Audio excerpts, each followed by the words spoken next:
میں امداد Soomro chief justice صاحب نے آنکھیں پھیر لی ہیں، اور عمران خان صاحب جس وقت سے ڈر رہے تھے وہ وقت آ گیا ہوا ہے۔ عمران خان صاحب کو ریلیف ملنا بند ہوتا جا رہا ہے۔ آج عمران خان صاحب کی درخواست مسترد ہو گئی، اور درخواست بھی، پٹیشنز بھی اس معاملے میں جس معاملے میں عمران خان صاحب کی نااہلی اور سزا تقریباً تیار کھڑی ہوئی ہے، اور خان صاحب اسی معاملے کو لے کر روزانہ قوم کو بتا رہے ہوتے ہیں کہ جی ان کو جیل بھیجا جائے گا، اگست سے پہلے بھیجا جائے گا، نگران حکومت سے پہلے بھیجا جائے گا۔ اس لیے عمران خان صاحب بچنے کے لیے اپنی آخری پناہ گاہ جو عمران خان صاحب کی ہے سپریم کورٹ، وہاں وہ چلے گئے۔ اور دلچسپ بات یہ ہے کہ سپریم کورٹ میں وہ معاملہ عمران خان صاحب لے کر گئے جو معاملہ اسلام آباد ہائی کورٹ میں زیر سماعت تھا، لیکن چیف جسٹس صاحب نے بات اپنے اوپر آنے نہیں دی، اور انہوں نے باوجود اس کے کہ وہ معاملہ اسلام آباد ہائی کورٹ میں چل رہا تھا، لیکن اس کے لیے سماعت کے لیے وہ جو ہے وہ 2 رکنی بینچ بنا دیا، جسٹس یحییٰ آفریدی صاحب کی سربراہی میں اور جسٹس مسرت ہلالی صاحبہ، اور آج اس کی سماعت تھی۔ توشہ خانہ کا معاملہ، اور عمران خان صاحب کی درخواست کیا ہے، پٹیشن کیا ہے کہ توشہ خانہ کی سماعت روکی جائے۔ خان صاحب ابھی تک، جب سے خان صاحب جو ہے وہ ہوئے اس میں مصیبت میں آئے ہیں یا ان کو مقدموں کا سامنا کرنا پڑا ہے، ان کی حکومت ختم ہوئی ہے، تو وہ عدالتوں میں مقدمات رکوانے گئے، مقدمات کی سماعت کے لیے نہیں گئے۔ یہاں تک کہ خان صاحب نے خود خواجہ آصف صاحب کو کے اوپر کیا تھا، مقدمہ کیا تھا ہتک عزت کا۔ خواجہ آصف صاحب نے کہا تھا کہ جی شوکت خانم کا جو پیسہ ہے وہ خان صاحب نے جوئے میں اور سٹے بازی میں لگا کر نقصان اٹھایا ہے اور امانت میں خیانت کی ہے۔ اس کو عمران خان صاحب نے جا کے ہتک عزت کا دعویٰ کر دیا تھا، اور فائنلی جب عمران خان صاحب پر جرح ہوئی تھی تو ثابت ہو گیا کہ عمران خان صاحب نے کیا، اور خود اپنی زبان سے مانا کہ ہاں جی میں نے انویسٹمنٹ کی تھی شوکت خانم کے پیسے کی۔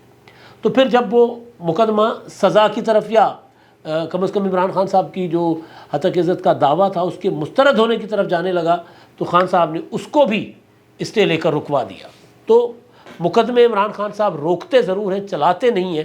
تو خاص طور پر اب مقدمہ وہ ہو جس میں خان صاحب کی نااہلی اور جیل ان کو نظر آ رہی ہو، تو پھر ظاہر اس کو رکوانے تو وہ جائیں گے، لیکن آفری ہیں۔ کل میں نے ٹویٹ کیا تھا کہ ایک معاملہ پہلے ہی اسلام آباد ہائی کورٹ میں ہے، کل میں نے یہ بات اپنے ویلاگ میں بھی کی تھی، تو اسی معاملے کو سپریم کورٹ کیسے سن سکتی ہے؟ سپریم کورٹ اسلام آباد ہائی کورٹ کے اندر چلنے والی جو پٹیشن ہے اس میں مداخلت کیسے کر سکتی ہے؟ ایسا ہوا ہے، اس لیے عمران خان صاحب ادھر گئے سپریم کورٹ میں۔ لیکن اب سپریم کورٹ میں نہ چیف جسٹس وہ ہیں وہی جسٹس عمر عطا بندیال صاحب، لیکن ان کا رویہ بدل گیا ہے۔ وہ اب باعزت طریقے سے ریٹائر ہونا چاہتے ہیں، وہ کسی بڑی کنٹروورسی میں نہیں پڑنا چاہتے۔ اسی لیے آپ دیکھیں جتنے معاملات ان کے پاس پڑے ہوئے ہیں عمران خان صاحب کے سیاسی آئینی معاملات، وہ آہستہ آہستہ چلا رہے تاکہ میں ریٹائر ہو جاؤں۔ ستمبر میں ریٹائر ہونے 16 ستمبر کو، تو اس کے بعد چیزیں جو ہے چلنا شروع ہو۔ تو اسی بھرم سے خان صاحب گئے تھے کہ جی میری آخری پناہ گاہ ہے، باوجود اس کے کہ لاہور ہائی کورٹ میں پنجاب کے جو اسمبلی پنجاب کے انتخابات کی پٹیشن پڑی ہوئی تھی، اور لاہور ہائی کورٹ میں اپیل تھی الیکشن کمیشن کی، پشاور ہائی کورٹ میں درخواست پڑی ہوئی تھی، پٹیشن پڑی ہوئی تھی، اس کے باوجود چیف جسٹس صاحب نے اس کو نوٹس لے کر پنجاب کے انتخابات کی تاریخ دے دی تھی۔ لاہور ہائی کورٹ میں مداخلت کی تھی چیف جسٹس صاحب نے، پشاور ہائی کورٹ میں مداخلت کی تھی جو کہ وہ نہیں کر سکتے تھے۔ فیصلہ ہو جائے اس کے بعد اگلا فورم سپریم کورٹ ہے، حتمی فورم سپریم کورٹ ہے، لیکن فیصلہ ہونے سے پہلے عمران خان صاحب کو جب یہ ریلیف مل گیا تھا تو خان صاحب یہ سمجھ بیٹھے کہ میں اب توشہ خانہ کا مقدمہ رکوانے کے لیے بھی میں ادھر چلا جاؤں گا۔ تو یہ نہیں ہوا ایسا۔ آج جو سماعت ہوئی ہے وہ بڑی دلچسپ ہوئی ہے سماعت۔ اب اس سماعت میں آغاز میں وہ جو میں نے آپ کو کل ہی میرا خیال ہے پرسوں جو گزارش کی تھی کہ جو پی ٹی آئی کا اب عمران خان صاحب کی نئی حکمت عملی جو ہے وہ یہ ہے کہ عدالتوں میں مقدمات نہیں لڑنے، ججوں کے ساتھ لڑنا ہے۔ نیچے توشہ خانہ کی سماعت کرنے والے جو فوجداری مقدمے کی سماعت کرنے والے جج ہیں اپنا ظفر اقبال صاحب، ان کی عدالت میں جس طرح کا طوفان بدتمیزی برپا کیا گیا، جس طرح جج صاحب کو یو شٹ اپ کہا گیا، جج صاحب نے کہا غلط کیا، لیکن جج صاحب کو جواب میں وکیل یو شٹ اپ کہے. اچھا ماتحت عدالتوں میں تو ہمارے وکیل ماشاءاللہ افتخار چودھری صاحب ایک ایسا کمال کر گئے کہ ماتحت عدالتوں میں وکیل آتے ہیں بدماشوں کی طرح، جج کو تھپڑے چھپڑے رسید کر کے اور اپنی مرضی کا فیصلہ لے کے چلے جاتے ہیں. کئی بار ججوں نے دوڑ لگا کر جان بچائی، یہاں تک کہ لاہور ہائی کورٹ میں بھی ایسا ایک واقعہ ہوا تھا. پھر جب جسٹس منصور علی شاہ صاحب چیف جسٹس تھے، پھر انہوں نے ذرا اس معاملے پر سختی کی تھی، لیکن بہرحال کتنی کوئی سختی کر سکتا ہے وکیلوں کے ساتھ. پھر اسٹرائک پہ چلے جاتے ہیں، پھر عدالتیں بند ہو جاتی ہیں، بہت کچھ ہو جاتا ہے. تو یہ والا طریقہ ماتحت عدالت میں تو چلتا رہا، ہائی کورٹ میں بھی کبھی کبھی ایسے سین دیکھے گئے، لیکن سپریم کورٹ میں جب آج وہاں گئے پی ٹی آئی کے وکلا، تو وہ وہاں پر انہوں نے ایک پراپر ہوتا ہے نا کہ جی ہم جتھے کے ساتھ آئے، اکیلا وکیل نہیں ہمارا، کوئی یہ سمجھے کہ خواجہ حارث اکیلے وکیل ہے، نہیں نہیں نہیں، یہ دیکھیں پیچھے پوری عمران خان صاحب کی فوج کھڑی ہے. تو جج ڈر جاتے ہیں، دبک جاتے ہیں.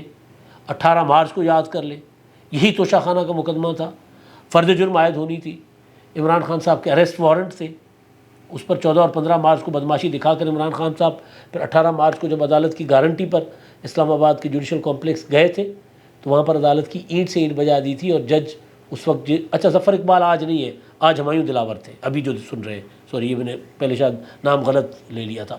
تو پہلے جو ظفر اقبال صاحب تھے ان کو انہوں نے بڑا زد و کوب کیا، ڈرایا، اور وہ ہراس ہو کے انہوں نے تو مقدمہ ہی وہ تو چلے گئے.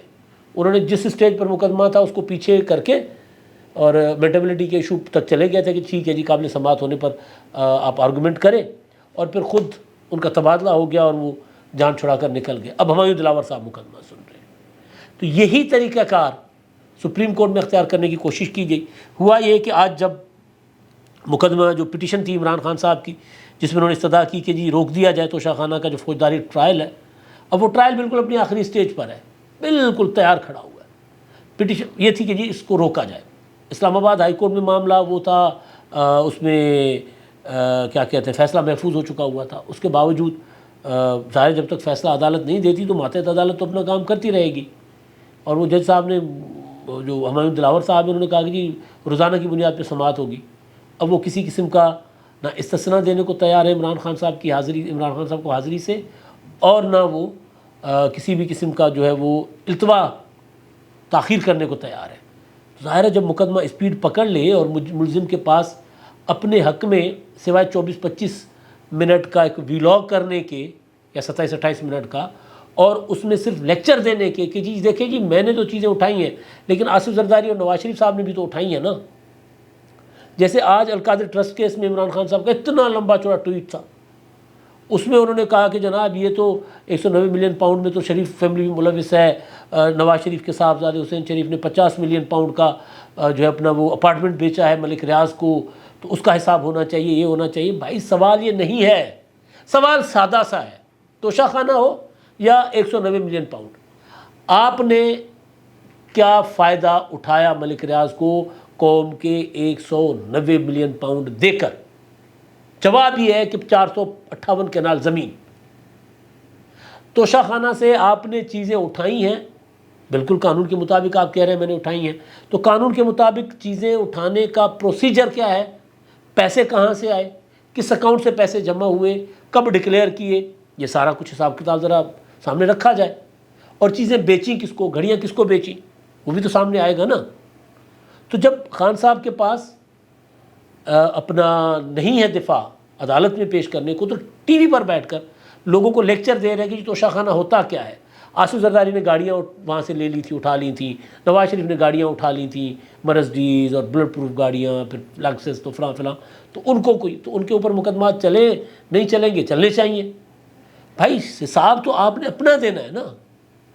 آپ نیٹ اینڈ کلین ہیں، آپ کو یہ سمجھ کر قوم کے سر پر یہ سمجھا کر نہیں، قرار دے کر، یہ دعویٰ کر کے یا یہ جھوٹ بول کر قوم کے سروں پہ سوار کیا گیا تھا کہ جی جو بھی ہے بندہ ایماندار ہے.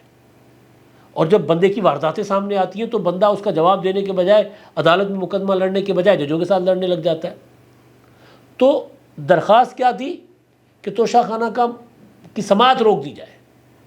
اور پھر چیف جسٹس صاحب سیانے آدمی، کیونکہ چیف جسٹس صاحب تو باعزت طریقے سے ریٹائر ہونا چاہتے ہیں، تو چیف جسٹس صاحب نے، وہ چیف جسٹس جو گڈ ٹو سی یو بھی کہہ چکے تھے عمران خان صاحب کو، جنہوں نے عمران خان صاحب کو 63A کی تشریح کر کے پنجاب بھی دے دیا، جنہوں نے عمران خان صاحب کو اتنی عدالت کے اندر بیٹھ کر سپورٹ کی کہ دنیا کی تاریخ میں شاید کبھی اس طرح نہ ہوا ہو. ہوتا ہے امریتوں میں ہوتا ہے، لیکن یہاں پر اس طرح سپورٹ ملنا عمران خان صاحب کو، اور پاکستان کی تاریخ میں تو خیر ایسا کبھی نہیں ہوا اس طرح سپورٹ مل رہی ہو. تو وہ والے چیف جسٹس صاحب نے ایک ایسا بینچ بنایا. کل جب میں میرے پروڈیوسر یہاں پر اپنا ہمارے نوشروان وڑائد صاحب ہم ڈسکس کر رہے تھے، تو میں نے پوچھا یہ بینچ کون سا بنا ہے اس پہ، تو انہوں نے بتایا کہ جی مسرت اپنا یہی اب آفریدی صاحب اور مسرت جسٹس مسرت ہلالی صاحبہ. تو میں نے کہا یہ مجھے نہیں لگ رہا کہ عمران خان صاحب کے حق میں کوئی فیصلہ آئے گا، یہ تو مسترد ہو جائے گا ان کا. وجہ یہ تھی کہ یہی آفریدی صاحب جج ہیں یار پراپر، مسرت ہلالی صاحبہ کے متعلق بھی شہرت کوئی ان کی وہ بھی اچھی شہرت کی جج سمجھی جاتی ہے، لیکن وہ جو گروپ بندی ہے سپریم کورٹ میں عمران خان صاحب کے جج اور آئین کے جج، تو کم از کم یہ عمران خان والے ججوں میں ان کا شمار نہیں ہوتا. جو عمران خان کہتے ہیں میرے جج میرے ساتھ ہی، ان میں ان کا شمار نہیں ہوتا. تو نظر آ رہا تھا کہ پٹیشن مسترد ہوگی، اور یہ پتہ ظاہر ہے عمران خان صاحب کے وکلاء کو بھی تھا کہ اب یہاں پر آرگومنٹ کے بجائے یہاں پر چلے گی دھوس، تو دھوس چلائیں. ہوا یہ کہ جیسے ہی مقدمے کے لیے جج صاحبان آ کر کمرے میں بیٹھے، کمرے عدالت میں، تو شور شرابہ تھا پیچھے، پی ٹی آئی کے وکلاء ہی وکلاء تھے، ادھم مچا ہوا تھا. تو جج صاحبان نے کہا کہ جی ایسے مقدمہ نہیں چل سکتا. خواجہ عارف صاحب کو کہا کہ جی آپ اپنے لوگوں کو سمجھائیں، اور درخواست گزار کے وکیل کی ذمہ داری ہے کہ وہ عدالت کی تکریم کو ملحوظ رکھے، اس کا جو ہے وہ عدالت کی تکریم کی خلاف ورزی نہ کرے، اس کو پامال نہ کرے. لہٰذا انہوں نے وارننگ دی کہ جی خاموشی اختیار کروائیں ورنہ ہم مقدمہ نہیں سنیں گے. تو خاموشی نہیں ہوئی. پھر جج صاحبان اٹھ کر چلے گئے دونوں، اور اس کے بعد پھر خاموشی کروائی گئی. اور خاموشی کے بعد جب مقدمہ چلا تو اس میں بات وہی ہوئی جو کل میں نے سوال اٹھایا تھا. یہ کہا گیا کہ جناب یہ معاملہ تو ٹرائل کا ہے، اور ٹرائل کے معاملے میں ہم مداخلت نہیں کر سکتے، ٹرائل کو ہم کیسے روک سکتے. ٹرائل اور انویسٹیگیشنز نہیں روکی جاتی، فیصلہ ہو جائے اس کے بعد آپ آ جاؤ. یہاں عمران خان صاحب انویسٹیگیشن، سائفر والی انویسٹیگیشن روکنے کے لیے کے پیچھے پڑے ہوئے ہیں، اور لوگوں کو بیٹھ کر پہلے کہتے تھے سائفر کیا ہوتا ہے، اب کہتے ہیں میرے پاس سائفر تھا نہیں، پہلے کہتے تھے میں نے سائفر دکھا دیا تھا سب کو، اب کہتے ہیں سائفر تو میں نے لیا ہی نہیں ہے.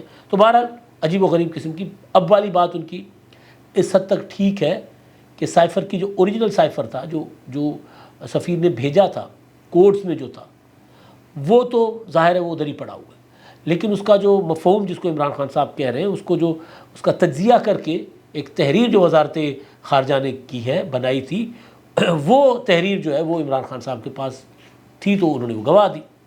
اب وہ سائفر والے معاملے کو بھی رکوانے کے لیے عدالتوں کے چکر کاٹ رہے ہیں کہ جس میں مجھے میرے خلاف تفتیش نہ ہو. وہ معاملہ بھی ان کا عدالت میں تھا. تو بہرحال عدالت نے یہ کہا کہ جناب یہی آفریدی صاحب نے کہا کہ ہائی کورٹ کا حکم جب آئے گا تو اس کے بعد آپ اس کو چیلنج کر دیجئے گا، اور ہم اب اس معاملے میں مداخلت نہیں کر سکتے. تو اس کے بعد عمران خان صاحب کی جو درخواست تھی اس کو کر دیا گیا مسترد. اب معاملہ جو ہے وہ ہائی کورٹ اسلام آباد میں واپس چلا گیا. اسلام آباد ہائی کورٹ نے جب تک کوئی فیصلہ دینا ہے تب تک ہونا یہ ہے کہ جی خان صاحب کے خلاف یہ ٹرائل ہو چکا ہونا مکمل، جو جس سپیڈ سے ٹرائل جا رہا ہے. اب میں آپ کو بتاؤں کہ چیف جسٹس صاحب کیوں پیچھے ہٹے. کیونکہ چیف جسٹس صاحب، ایک ہوتا ہے نا کہ جائز کسی کو سپورٹ کرنا، آئینی سپورٹ کرنا، ایک ہوتا ہے یار کسی کی کبھی کبھی کسی کو ایویں سپورٹ دے دینا. جج صاحب عدلیہ میں ہوتا ہے، انسان بیٹھے ہوتے ہیں. لیکن یہاں معاملہ بن گیا تھا کہ ساتھی جج صاحبان نے اپنے فیصلوں میں جو نوٹس تھے ان میں لکھا ہوا ہے کہ ایک پولیٹیکل پارٹی کو مسلسل عدالت کے اندر سے سپورٹ مل رہی ہے. ہر فیصلہ، ہر بینچ اس پولیٹیکل پارٹی کو فائدہ پہنچانے کے لیے ہو رہا ہے، اور ہر بینچ اس پولیٹیکل پارٹی کو فائدہ پہنچانے کے لیے بن رہا ہے. تو لہٰذا چیف جسٹس صاحب کے اوپر پریشر آیا تھا مختلف طریقوں سے، اور وہ پریشر یہ تھا کہ یہ اس طرح اگر آپ کریں گے تو معاملات آپ کے ٹھیک نہیں ہوں گے. یہ پریشر میں کسی اسٹیبلشمنٹ کا ادھر ادھر کا نہیں کہہ رہا، ان کے اپنے لوگوں کا، کچھ اپنے ملنے جلنے والوں نے کہ یہ کیا کر رہے ہیں آپ. تو اس کے بعد پھر انہوں نے کہا تھا کہ جی میں اب آہستہ آہستہ اس معاملات سے پیچھے ہٹتا ہوں. یہ خبر میں نے آپ کو کئی بار پہلے بتائی ہوئی ہے، اور میں باعزت طریقے سے ریٹائر ہونا چاہتا ہوں. تو انہوں نے پھر جتنے معاملات ان کے پاس تھے، چاہے پریکٹس اینڈ پروسیجر ایکٹ تھا، اس کو انہوں نے ابھی تک داخل دفتر کیا ہوا ہے سمجھے. اس کے علاوہ ایک دو اور معاملات تھے، وہ تھا آڈیو لیکس والا تھا، وہ مقدمہ آگے پیچھے کر لیا. ایک اور مقدمہ جو ابھی انہوں نے دوبارہ شروع کیا تھا، 8 رکنی نہیں، ایک اور معاملہ 6 رکنی بینچ جس کو سن رہا ہے، تو وہ والا معاملہ بھی وہ میرے ذہن میں آ جائے گا. تو وہ والے معاملے میں بھی چیف جسٹس صاحب کو اب اتنی جلدی نہیں ہے، اتنا وہ تیزی نہیں کر رہے، تیزی نہیں دکھا رہے. تو یہ سارے معاملات جو ہیں، یہ ان کی جس طرح سماعت ہو رہی ہے، اسے نظر آ رہا ہے کہ چیف جسٹس صاحب اب صرف اور صرف چل کر رہے ہیں اور اپنی ریٹائرمنٹ کا کر رہے ہیں انتظار. تو اگر چیف جسٹس صاحب واقعتاً ایسے کر رہے ہیں تو پھر عمران خان صاحب کو جو پریشانی 16 ستمبر کے بعد لاحق ہونی تھی وہ اب سے ہونا شروع ہو گئی ہے. اسی وجہ سے وہ روزانہ خطاب کر کے بتاتے ہیں. تو اب ہوگا یہ کہ سائفر کا معاملہ، توشہ خانہ کا معاملہ جو ہے وہ چلا جائے گا اپنا اس اسٹیج پر کہ فیصلہ آ جائے گا، اور فیصلہ آ جائے گا تو عمران خان صاحب نے ابھی تک میرٹ پر یہ مقدمہ نہیں لڑا، اپنے حق میں کوئی دلائل نہیں انہوں نے وہاں پر رکھے. تو اگر عمران خان صاحب اس میں گلٹی ثابت ہوتے ہیں تو سزا بھی ہوگی، نااہلی بھی ہوگی، اور عمران خان صاحب کو دونوں کا خطرہ ہے کہ مجھے جیل بھی بھیجا جائے گا اور نااہل بھی کیا جائے گا. اب دیکھیں چیف جسٹس صاحب اسی طرح رہتے ہیں یا پلٹ کر پھر عمران خان صاحب کو سپورٹ کرتے ہیں. کیونکہ ایک بات یہ بھی سامنے آتی ہے کہ چیف جسٹس صاحب خود جو مرضی فیصلہ کریں، گھر جاتے ہیں تو ان کا فیصلہ بدل جاتا ہے. اب تک کے لیے اتنا ہی. اللہ حافظ.